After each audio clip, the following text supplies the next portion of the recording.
What is democratic socialism?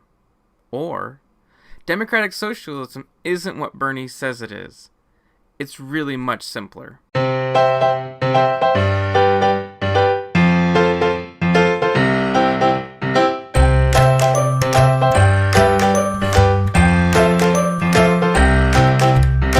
Greetings, guys and girls.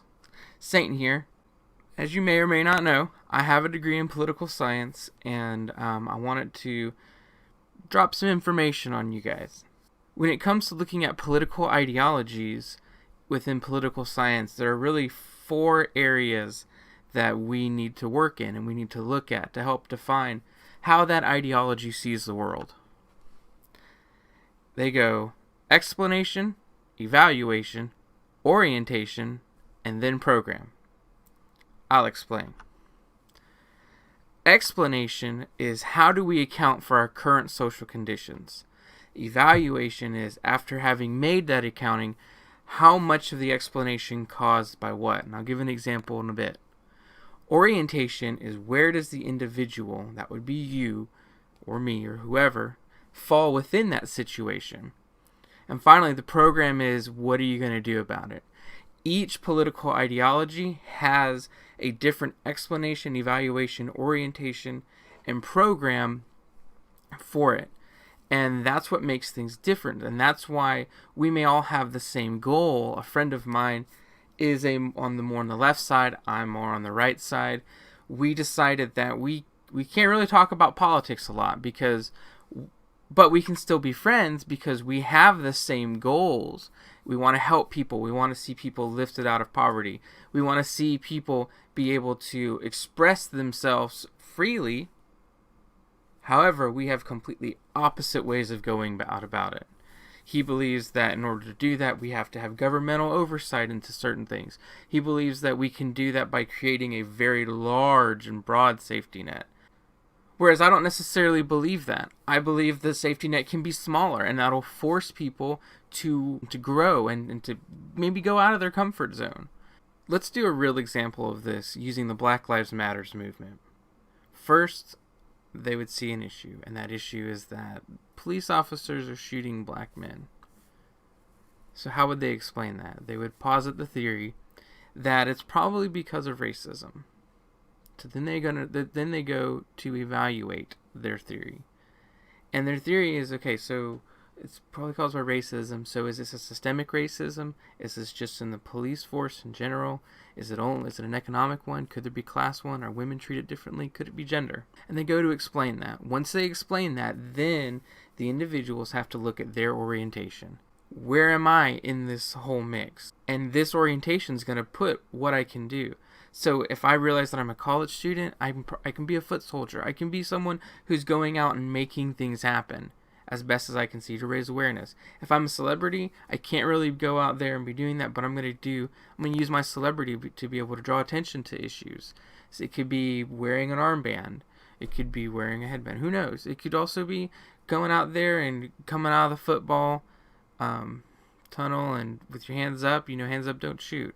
Whatever it is. Maybe if you're a political person, you have the authority to prosecute people who you deem to be a problem in this. And then based on where you are in the thing, if you're a white individual out of college, maybe you're just going to be silent and just stand by them and be the one to hold the microphone for them. Who knows? It depends on how white guilty you are.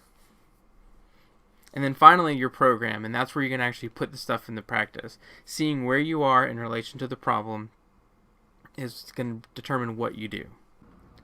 Every political ideology is going to take the issue of black young men being shot by police in a different way.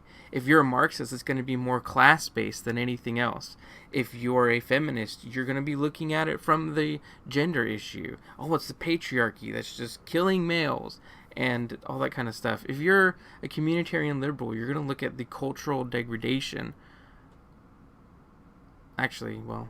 If you're a conservative, you're going to be looking at the cultural degradation. If you're a communitarian liberal, you're going to look at what things that are affecting the community. Is it alcohol? Is it pornography? Whatever. What is it that's going to be affecting this? So what does this have to do with Bernie Sanders? I'm pretty burnt out.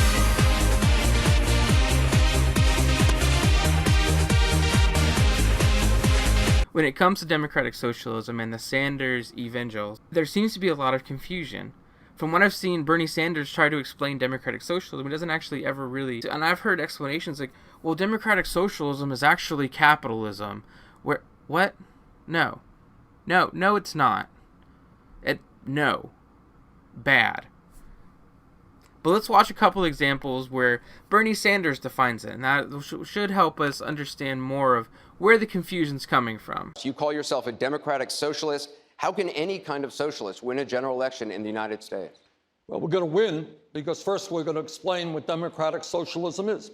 And what democratic socialism is about is saying that it is immoral and wrong that the top 0.1% in this country own almost 90%, own almost as much wealth as the bottom 90%.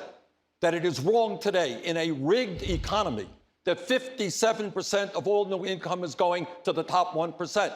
That when you look around the world, you see every other major country providing health care to all people as a right, except the United States. You see every other major country saying to moms that when you have a baby, we're not going to separate you from your newborn baby because we are going to have medical and family paid leave like every other country on earth. Those are some of the principles that I believe in, and I think we should look to countries like Denmark, like Sweden, and Norway, and learn from what they have accomplished for their working people. Not if we have the opportunity to describe what democratic socialism means. And what that means is you have countries like Denmark, Sweden, Norway, other European countries, which have had social democratic governments and labor governments. And the result of that is, in those countries, health care is a right of all people. I don't see that as a great problem. At a time when so many of our young people can't afford to go to college, tuition is free in many of those countries. They have excellent child care, strong retirement benefits. They're often very strongly pro-environment, taking on climate change. So I think when people understand that in those countries, governments are working for the middle class rather than the billionaire class, I think we can get our message across. You know, you've talked about raising the minimum wage to $15. You've talked about making college education free for everybody. Public college education. Yeah. How would you pay for that? Good question. And the answer is that at a time when we have massive income and wealth inequality, we have got to ask the wealthiest people and largest corporations to start paying their fair share of taxes. It's simple as all that. Right now, we are losing over $100 billion every year because profitable corporations are stashing their profits in the Cayman Islands and Bermuda and other tax havens. You got a guy like Warren Buffett, one of the richest guys in the world, who openly admits that his effective tax rate is lower than his secretary's. So I think it is time to tell the billionaire class that if they want to enjoy the benefits of America, they've got to accept their responsibilities and they have to start paying their fair share of taxes. This is not democratic socialism, Bernie. According to these definitions, democratic socialism is only measured in terms of how it benefits the individual. I understand that he may not have the time always to flesh out the reality of what it is, but what he's doing is about as disingenuous as someone being asked what Christianity is, and then replying, Christians believe in tithing, worshiping God, and reading the Bible. Well, yes, those are things that you do, but they definitely do not sum up in total, or even just in general, what is Christianity? According to Sanders, democratic socialism is the belief that healthcare is a right, college tuition should be free, childcare should be free, we should have retirement benefits, we should have strong environmental policies, and the government should work for the middle class. That doesn't look at how do they see the world, that doesn't look at what are the programs to fixing it. How is healthcare being a right going to fix the problems? What are the problems? And yes, he blames the 1%. But what are the 1% doing that are preventing the people from getting health care? What are they? There's so much that's wrong with it. We need to develop a political movement which, once again, is prepared to take on and defeat a ruling class whose greed is destroying our nation. So let me take this opportunity to define for you, simply and straightforwardly, what democratic socialism means to me. It means building on what Franklin Delano Roosevelt said when he fought for guaranteed economic rights for all Americans. And it builds on what Martin Luther King Jr. said in 1968 when he stated, and I quote, "This country has socialism for the rich and rugged individualism for the poor," end of quote. My view of democratic socialism builds on the success of many other countries around the world who have done a far better job than we have in protecting the needs of their working families, their elderly citizens, their children, their sick, and their poor. Democratic socialism means that we must reform a political system which is corrupt, that we must create an economy that works for all, not just the very wealthy. The problem with Bernie Sanders' explanation to Georgetown University is that it's to Georgetown University and not the public. What he did there was a much better justification for what democratic socialism is than to the more public and the more mainstream thing. And I think it does it a lot better.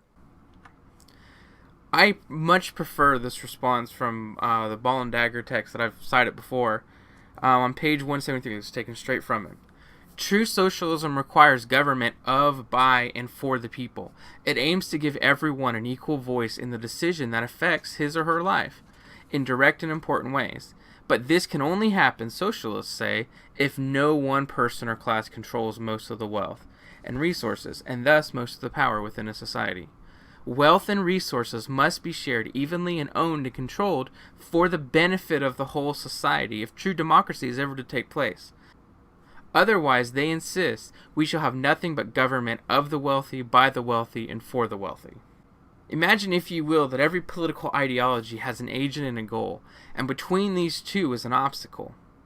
In socialism, the agent is the common working person, and the goal is fulfillment of human needs through satisfying work or a fair share of the product. What stands between the two are class division, economic inequalities, unequal life chances, and false consciousness.